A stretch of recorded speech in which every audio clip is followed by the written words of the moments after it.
Start, I guess. So thanks for coming. I guess it will be very hard to present these modern world problems after the previous presentation, which takes a look into the future. But anyway, these are real problems, and today we're going to talk about passwords. First, a little bit about myself. My name is Ignat. I work for Cloudflare. Does anyone heard about Cloudflare? Okay, so I'm a platform engineer. My interests are security and crypto. I also mostly work on low-level stuff like Linux kernel modules, firmware, and other very hard and challenging stuff. But today I'm going to talk about passwords and how to get your password managed better if you struggle with it. So let's go. So passwords. Passwords are probably the oldest pillar of authentication. They have been invented very long time ago. We see evidence that passwords have been used in the Roman Empire for guards to authenticate each other, and they are still used today on the modern internet. Most of the authentication techniques are password based, even though you might say no, passwords are obsolete, they are old, we have much more advanced techniques now. Take a look back. So even if you're using two-factor authentication for your service, one of the authentication factors is still a password. If you use some cryptographic tokens to authenticate with it to your service, you still unlock your cryptographic token with a password. So password is still an essential way of authenticating to services, and we need to ensure that passwords are used properly, because modern passwords are not what they used to be back in the old days, because attackers have put a lot of effort in researching how to crack and compromise passwords, and modern passwords to fulfill all the security requirements are much different than the passwords used by Roman empires. So let's take a quick overview. What are the most common password attack techniques today? So the first one is, so there are like three of them, like very high level categories. The first one is brute force attacks, then we have dictionary attacks, and we have everything else basically, so getting the password any other way which does not go to the first two categories. Okay, so let's take a closer look to brute force attacks. So brute force attack is a simple dumb attack. So what the attacker will do is basically the attacker will try to guess your password, and to do that the attacker will try all possible combinations of every possible password is out there. So obviously the attacker will not do it manually, and modern computing will help him do that, and computer will help to automate this task, and the computer can check billions of guesses per second, and if your password is small or weak, probably a computer will find that out and your password will be cracked. So this puts a requirement to the modern password that modern password should be rather long. So the longer your password is, the more time it will take for the computer to check all the possible combinations of the passwords. And so your password has to be long, and it has to use as big character set as possible. So if you use letters, numbers, uppercase and lowercase letters, and special symbols, it will be much harder for the computer to brute force your password. So the next one is a dictionary attack, and dictionary attack is not what you see on the slide, obviously. So a dictionary attack is the attacker wants to improve the plain brute forcing attack, and the attackers are trying to exploit that fact that previously and even nowadays most users users perceive password as a word, so like password, right? So users tend to put real words in their passwords, and the attacker will then try not to try all possible combinations, but get some kind of a list of mostly commonly used words as a password, and these statistics are available online now. This list can be generic, like targeting an average user, or this list can be targeted specifically to you. The difference is this list might include, like, for example, some people may prefer to use passwords on their birthday dates or mother's maiden name, so attacker can try to get this information and put on this dictionary. So an attacker compiles a dictionary in some way, feeds it to some kind of a login script. Definitely an attacker, again, will not try to guess your password by verifying each word from the dictionary manually, and so he will write a login script, and the script will just try to authenticate with all the passwords from the list to your application and service.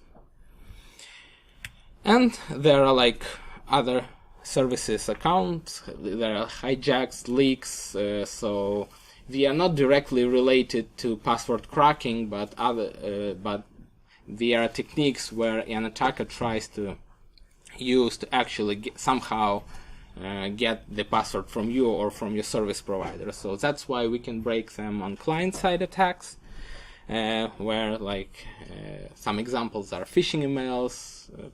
An attacker may send you a phishing email looking like from your service provider, asking you to like change your password, do some other action, to click some link, and when you click your link, you type in your password, and your password gets leaked. Another potential technique is insecure or fake web pages, where an attacker creates a fake website which looks exactly like your service provider. You try to authenticate there, put your password, and you leak your password. And there is a social engineering where, let's say, an attacker may even call you and say, hey, we're from customer support from that particular service provider, we need to do this stuff, can you please provide us with this information, and try to trick you to give up your password. If you're smart enough, attacker might try to attack the service itself, and on the service side we have account database leaks. So obviously your service provider needs to store either your password or some information derived from your password to be able to authenticate you legitimately. Sometimes these databases get leaked. It's good if the passwords are stored in hash forms, sometimes they are not. So obviously the attacker may get your password from your service provider. A specific service might have code vulnerabilities, so using insecure libraries or outdated software, or just by other means the attacker can get into the system and intercept your password while you are authenticating to the system. And there's social engineering of the service provider itself. We see examples of the attempts, the attacker calling customer support of the service provider and pretend they're like a CEO of their most important enterprise client, and put stress on the customer support to do some actions which reduce security of a specific service for a specific client, and thus trying to hijack into the user's account. And actually these things happen, and these things are inevitable, so you as a user cannot protect from that, and you should expect that sooner or later some of your accounts will leak at some point. So the only protection you as a user can do here is just never to reuse your password on two different services. So definitely if you do reuse your password, if your account gets leaked, and it will get leaked, definitely an attacker will try this password on all other accounts which belong to you, and if you reuse the password somewhere, all those accounts will get compromised. So to sum up, modern passwords to cope with all these categories of attacks should be long. They should be to withstand the brute force attacks. They should be random-like to withstand the dictionary attacks. They should be hard to guess, again, to withstand both attacks. And they should be never used for more than one website. But if you take a look at these requirements from usability perspective, it puts a stress on the end user usability. So in practice, what long means is that the password is hard to remember. Random-like means that the password is hard to remember. Hard to guess means the password is hard to remember, and never used for an website means n times for hard to remember. So if you have a hard to remember website and using 10 services, you have 10 hard to remember passwords. I think the average user can remember 3 to 5 complex password nowadays, everything, and we probably use much more web services now than that. Yeah, and this industry develops continuously. The attacks are getting more sophisticated, computer power grows, and these requirements got tighter and tighter, and you end up with having more and more strict requirements to the password you should use online. This is an interesting example of the latest RFC 7616, which describes HTTP digest authentications. To recap, HTTP protocol defines 2 password-based authentication scheme: basic authentication and digest authentication. Digest being more advanced and considerably secure version. And what digest authentication says that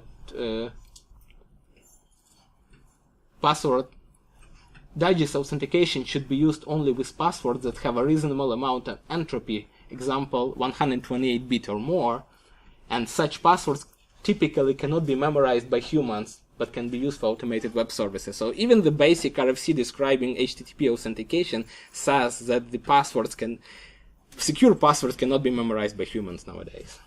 But we use it every day on many services. So what to do? Security researchers nowadays consider that password manager is the most secure way of dealing with such issues, and it is probably like a midterm or long-term solution that can cope with ever-increasing requirements for password complexity. So the way how password manager works, you take all your passwords to all your accounts, you create a database. In password terminology, it's called a vault. You put your password in your vault. Then you create a very secure master password, which you can actually remember. And what password manager will do for you, it will derive a key, an encryption key from this master password, and encrypt this database. Easy. So password managers provide you with some meaningful properties. So now you don't have to remember passwords, you have to remember only one password, and the password manager will remember all other passwords for you. The other interesting thing is your passwords can be as complex as possible, as required. So computers are much better at remembering stuff than humans, so you can have your service passwords very complex and very random-like, and computers will easily remember them. Another point is that your passwords are now truly random, so most password generators will have the feature of generating a random password for you. So by using that, you make sure your password is never part of any like average dictionary or even targeted dictionary, and the attacker will have no context of trying to guess your password based on some kind of on your life experience or some kind of your personal information. So they're just random strings. And they're very simple and easy to use. Yeah. Oh, but maybe not. So to review what the caveats of the password managers, let's compare open source and commercial password managers. So these are examples of open source password managers out there in the market, and they have good properties. They are like more trustworthy, meaning that they're open source. You can check the source code, you can compile it yourself, you're sure what the password manager will do on your system. If you have like a cryptography background, you can also verify all the cryptographic concept behind the specific password manager and decide whether it suits your needs and suits your risks. These password managers are usually better audited because just being open, more people look at them, and now security researchers throughout the internet are very active. They continuously look for new vulnerabilities. There are bug bounty programs. They report them, and those vulnerabilities get fixed much quicker than in proprietary software. And the obvious third benefit is they are free, so you can download them at any cost and start and be more secure with your password management. There are downsides. They're usually supported by few developers, so they're more cumbersome to set up. They provide less features and convenience as with a proprietary password manager. They usually have a little bit worse user experience. And the most important inconvenience here is that you have to manually sync your vault between all your devices. In the modern world, now we live in this multi-device internet environment where we use our desktop, our laptop, our mobile phone to access same services from different locations. And as we see, as we saw before, Vault is a database, and if you have a database, you need to manage this database like any other enterprise database out there. So you have to back up this database, you have to synchronize this database, you have to ensure that, the integrity of the database. And for password managers, syncing the database is the most inconvenient point because, for example, you were away on a business trip, you registered for some service from your mobile phone. That means you generated your password on your mobile phone, you put it into mobile phone's vault, but unless you sync this encrypted vault to your desktop, you will not be able to use your desktop to access this service. So to address the vault problems, that's where mostly commercial password managers kick in. So they're much easier to set up and use, whereas an open source password manager usually will provide you with a basic desktop application.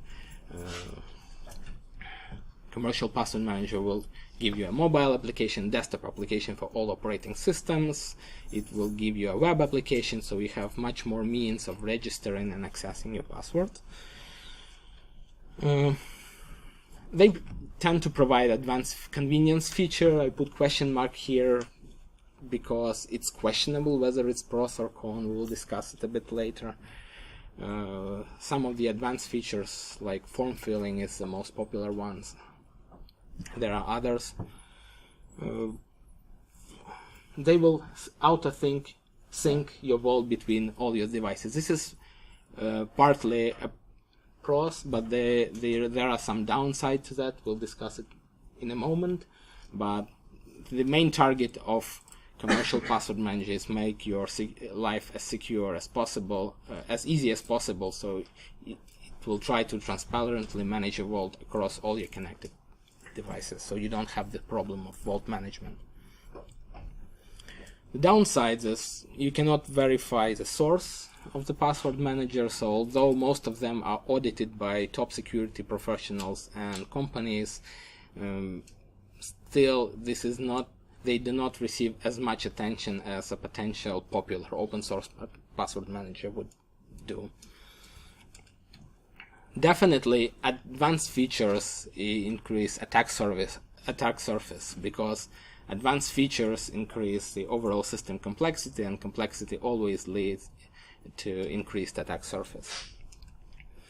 And again, you don't have to manage your vault, but you have to trust the vault manager to a third party. And if you think about it, are you confident to take the risk? So basically, even unlike any other even enterprise database which contains some data which can be recovered from other sources, a vault is a database of passwords, and passwords are single keys to all your life, or like digital life nowadays, and you just handling off these keys to a third party.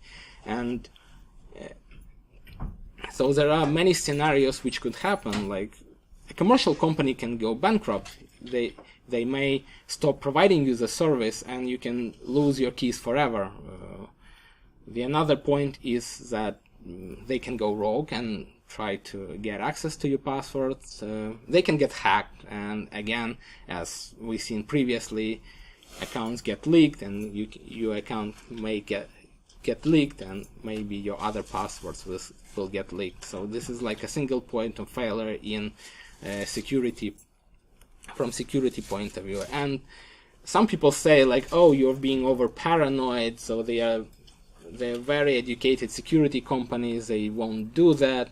But bad things happen, so we see an example of that. This is one-shot research of all commercial password manager applications on mobile by security researchers from Germany, and they reported, so every single password manager had some kind of a vulnerability,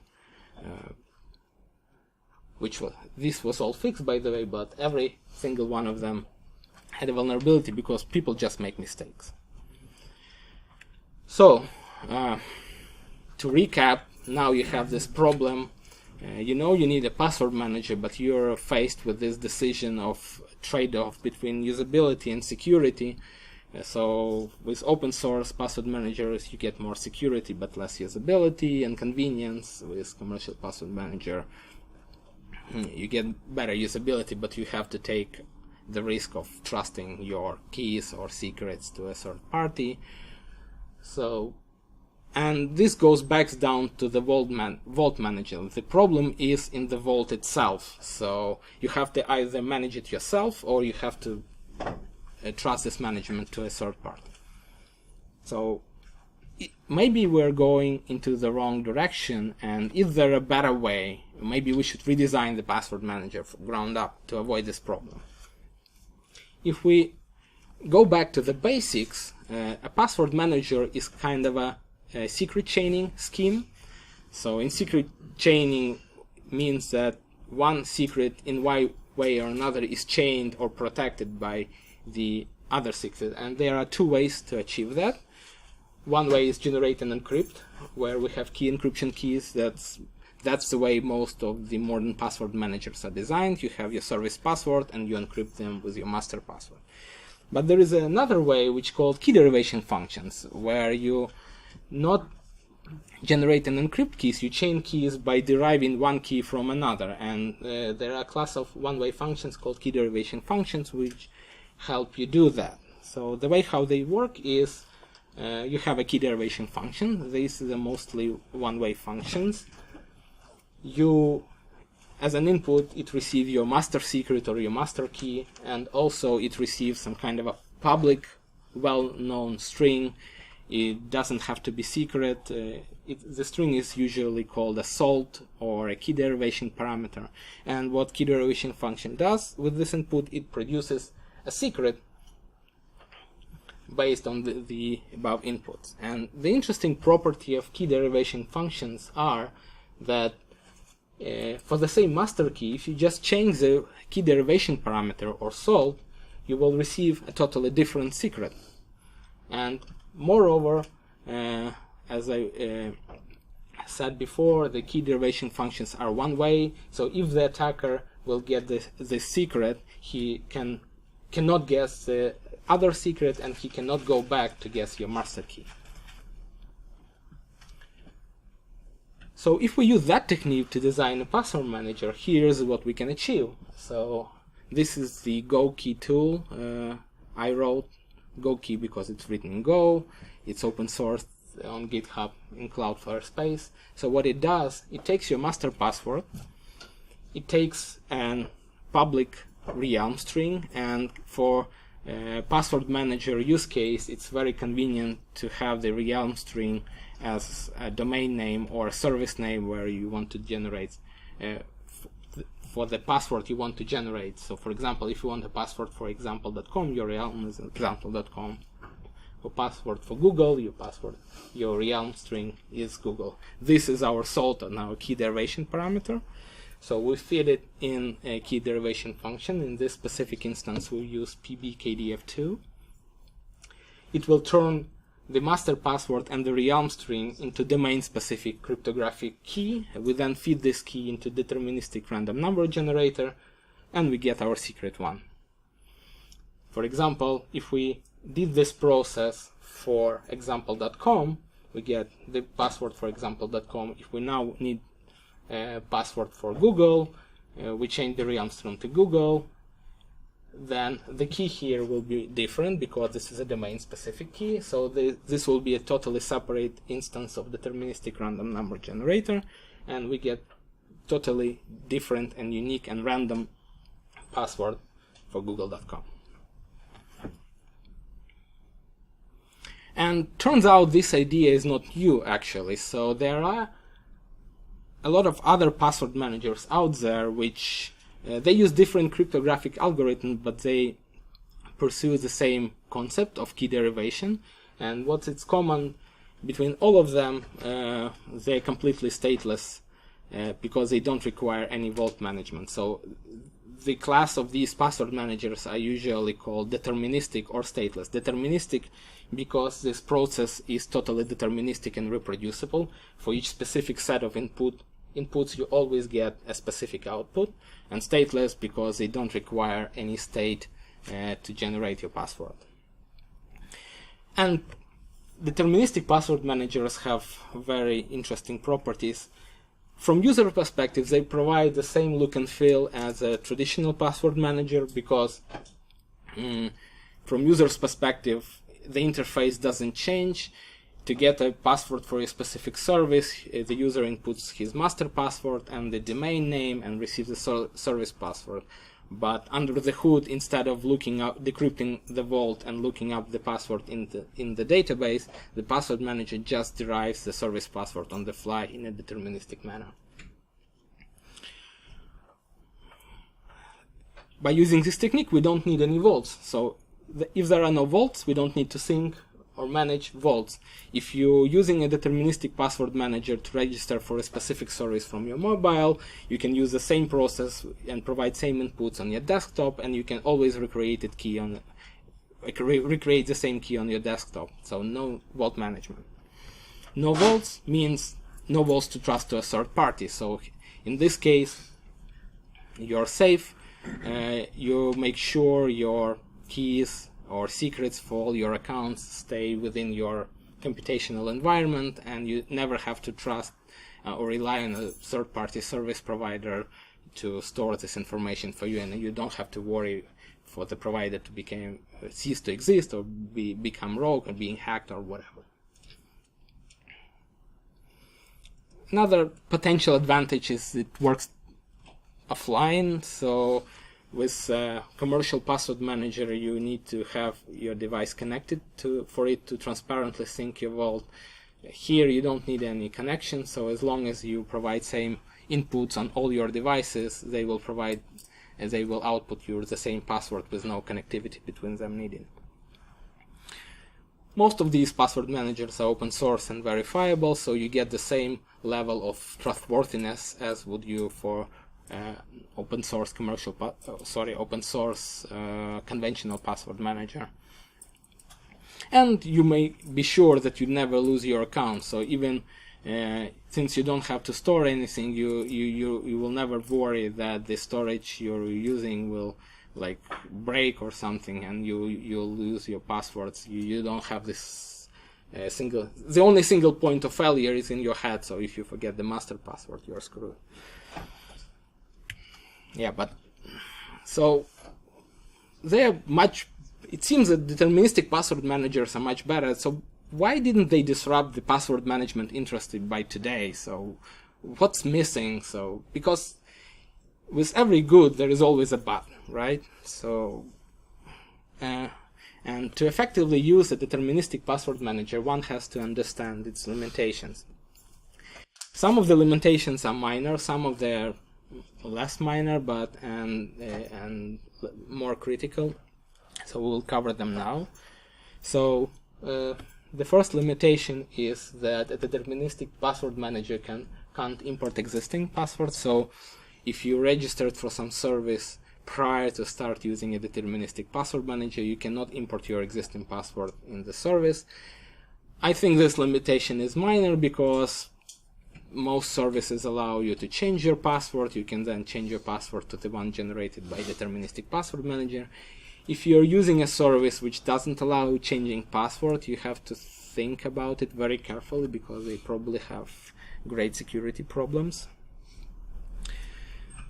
Unfortunately, pure stateless password manager can't remember password policy, so some websites enforce you to a specific password policy. They say that the password has to be within a certain range of lengths. Some say that they're not allowing you to use special characters. Again, this is kind of a minor limitation because 99% of the websites have normal password policy. This is one obscure 1%. And again, if you encounter a website or a service which tries to force you to use a weird password policy, they may also have some security problems, because like forcing you to omit specific characters from your password make overall password weaker and easier for an attacker to perform a brute force attack. So normally security companies or service providers should not do that. So, and deterministic password manager cannot, you should remember this password policy for a specific website yourself, because deterministic password manager requires the same input. So it can generate you a password for this specific policy, but you have to remember that each time you recreate the password for this specific website, you have to specify this policy. Again, this limitation is not critical because the password policy is not a secret information. If you can't remember it, you can store it in a plain text file in a very accessible storage. And again, if you even don't have access to the storage, if you lose this file, you can still recover the password policy most of the cases by just going to your service provider registration page, and they will state their password policies there, so you can remember it. And another point is that you can't revoke keys without state. So one technique where you can use deterministic password manager to rotate keys is to append a small counter number to your key derivation parameter. So instead of using just Twitter for your Twitter account, you use Twitter1, Twitter2, and each time you want to change the password for your Twitter account, you just increment this counter. But you have to remember which counter you are currently using, or again, you have to store it in a file. Again, this limitation is not very critical. This file does not have to be secure. It can be plain text. You can just store counters there. And again, if you lose this file, nothing bad happens. For example, if you are with Twitter, you change your Twitter password each year, and you are with Twitter 3 years in a row, so probably your current password is Twitter3. So you can try to guess it yourself. There is no many combination you can try with. The interesting limitation of deterministic password manager one has to understand is that deterministic password manager can't boost entropy. So with conventional password managers, typically service passwords are generated by the password manager himself, and they will be very good, so meaning they'll be truly random-like, and they will have a lot of entropy in them. But your master password can be weak and have very low entropy in the master password, but you can still use your weak low entropy master password to encrypt high entropy service account password. In the end, your service account password still has a high entropy. Unlike conventional password manager, if you use key derivation functions cannot add entropy to derived keys unless you're using truly random salt. But you can do that in the password manager use case because you want to be able to remember your salt, or you're using your salt, you're using your domain name as your salt, which is easily guessable, so it doesn't add any entropy. So good key derivation functions just preserve entropy. They ensure that the amount of entropy contained in the master password will be the same. The amount of entropy contained in your service account password will be almost the same as the amount of entropy contained in your master password, but not bigger than that. So if you're using a deterministic password manager and you're using weak master password, your service passwords will also be weak, although they will be random looking like. And the other point is that conventional password manager make it very easy to store cryptographic keys. So for example, if you're an administrator, you most likely to store your SSH access keys to your servers in your password manager. deterministic password manager in its naked form cannot help you to store the keys just because of the above mentioned entropy problem. So passwords by design have are secrets with the lowest possible entropy, and if you're deriving a key from a low entropy source, you end up having a weak key. So most of the previously mentioned deterministic password manager do not allow you to derive keys from the password. There is one password manager which allows you to derive a key from your password, but I would not recommend using this option because you will end up having a weak SSH key. So in gokey we tried to address the entropy problem by introducing a second mode of operation for our deterministic password manager. So we take the previously described schema of how we generate service account passwords from the master password, but we temporarily throw out the master password from the component and replace it with seed, which is very long and random. So in gokey case, the seed is 256 bytes, and it's fed in the KDF function. So by using the high entropy seed instead of low entropy password, we can ensure that our generated service account passwords have high entropy in them, and also 256 bytes of truly random data has enough entropy to generate cryptographic keys. So if you want to use gokey and you need to generate keys, you can use the seed mode to deterministically derive your service keys like SSH keys or some other keys or tokens from the seed, and you can be sure that the derived key will have derived keys that will be strong and have high entropy. The downside of this problem, obviously you can't remember the seed anymore in your brain yourself, so you have to store it somewhere, and to store it somewhere means you have to store it somewhere securely.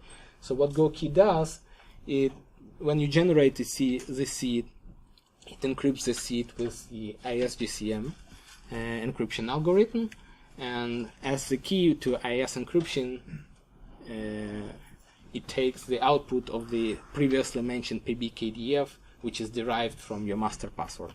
So in this case, you still end up using to deterministically derive keys. Now you need to remember your master password, and you need to have a seed file. And when you have this combination, you can get deterministic secure secrets or keys for all your password needs.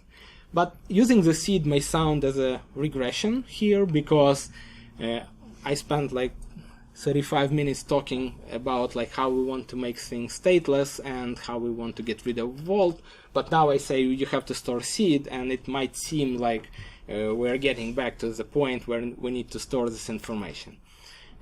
So I want to stress out that it's still seed still does not compromises your usability very much, because unlike a traditional Vault, with a traditional Vault, for example, you have to continuously update it. So you distributed your Vault initially to all your devices, but if you used one device to register for a new service, you generated a new password, you updated Vault on that device, and then you need to propagate these changes across all your devices. Unlike Vault, seed is like generate and forget. So you generate it once, forget, distribute it once to all your devices, and then you can use it. And no matter how many sites or services you will use in the future, no matter how many passwords you will generate, you can always regenerate the same set of passwords on each of the devices which has this seed. And again, since the seed is encrypted, it can easily backed up into the cloud storage provider like Google Drive or Dropbox, and when you get a new device, when you initialize a new device, you can just download the seed from this backup, and all your previously generated passwords will immediately be available on this device.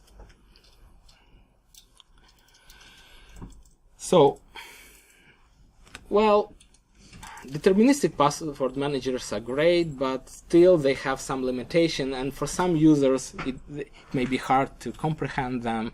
So should we use deterministic password managers or should we not use? There is a big rant going on the internet about pros and cons. So what to use? Maybe in today's case, better is to use best of both worlds. So for all your password manager needs, you can use two password manager, one deterministic one and a conventional one. And the way how you would achieve that, you can categorize your passwords or accounts to, let's say, important and not very important. Important ones, obviously, you can't tolerate the risk of trusting your secrets to a third-party storage provider, so you can use deterministic password manager for this case. Most probably your important accounts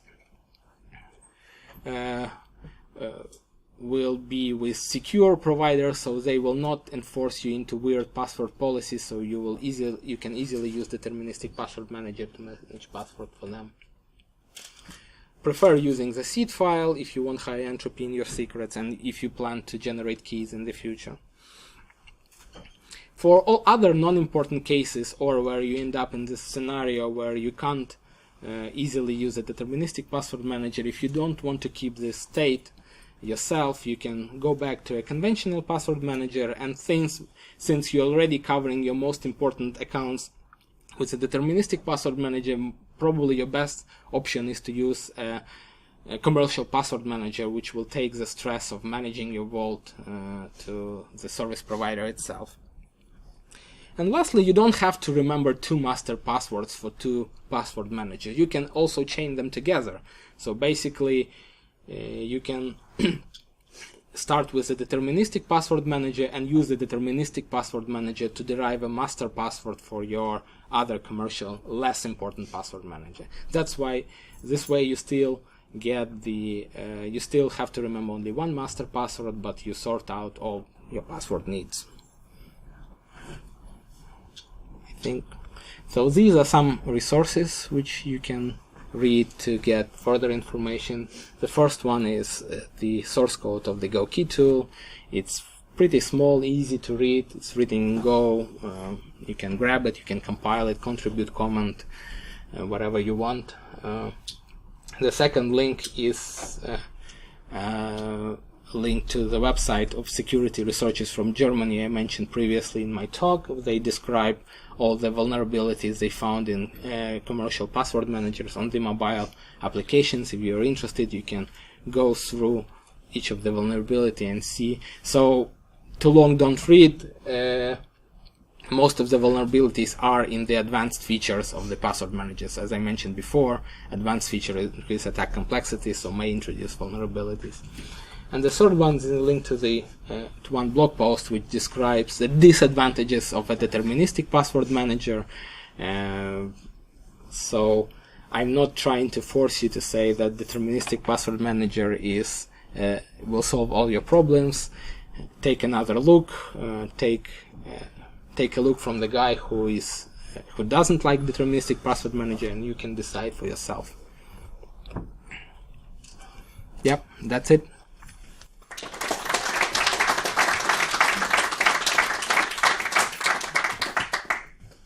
Questions? Yes?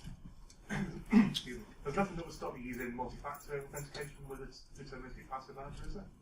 Do that? So the question was, is there anything that might stop you using multi-factor authentication with deterministic password manager? It depends on the structure of multi-factor authentication, right? So most common multi-factor authentication I've seen on the internet is like a password authentication plus a TOTP string, for example, right? So for password authentication, you can still use your password manager, right? Does that make sense?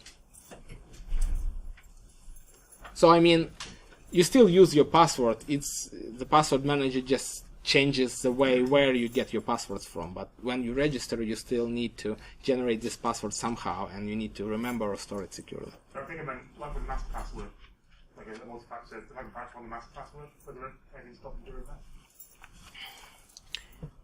Is the question that can we somehow use master password to generate a TOTP token? Is that what you said? the master password for the password manager, would there be a way to use multiple second factor with that? To derive the password? Can you protect the seed with two-factor?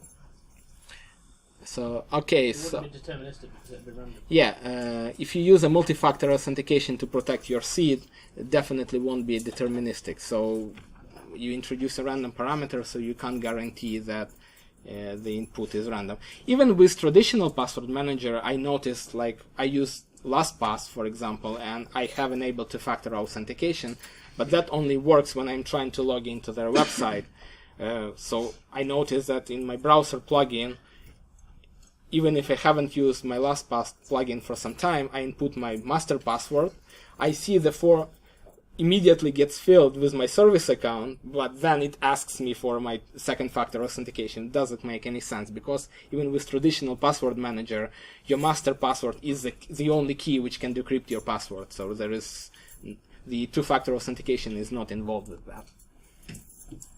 Yes, please. Could you achieve two-factor authentication by using GPG, for a smart card, so you have what you have and the pin is what you know? So you use a master key as in on a smart card or a YubiKey, something like that? So yeah, you'll lose obviously the password being in your head, but that way obviously you're having a bench key for keys as well. Yes, as I mentioned there, you still have the password problem.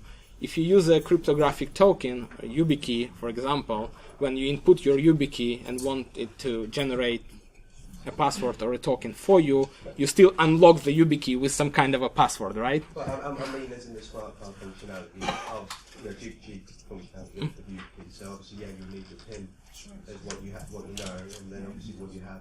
Yeah. So this is kind of, you still have the password problem. The only difference is that you may use PIN at that point. So pins are easier to remember than a long master password, right? So, but still, you have the same issue. You still need to remember some secret. Oh yeah, I'm saying to complement the solution there, and you still achieve two-factor in the entropy. So do you want to use deterministic password manager to remember the PIN, or? No, I'm saying for saying gokey, have support for a GPG smart card to be the master key, and then obviously.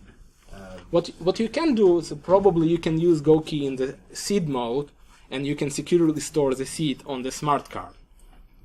That would be an interesting solution. So you have the smart card with your key as your second factor. So now the attacker has to the attacker has to know your master password to decrypt the seed, and also the attacker needs to get in possession of your YubiKey specifically to get this seed. And so that could be an option, I guess. Yes, please. Is cracking this not like cracking WPA? It's basically a key derivation function. If given the realm is public, the only secret is your seed or your master password, depending on the implementation. If I have a website compromise that did not hash passwords, I now have one instance of your password. I can brute force your password, insert your master password with enough computational effort, and compromise all accounts at the same time. Whereas with the vault-based system, there's no computational chain between an individual third-party account compromise and compromise of the master password. So your assumption is that the KDF function is weak, right? So you can go from your... Not necessarily weak. I can just go for pure brute force all the way through that KDF function of your master password. And once I have your master password, by extension, I have every other account you own. But that's true Which is not with a vault.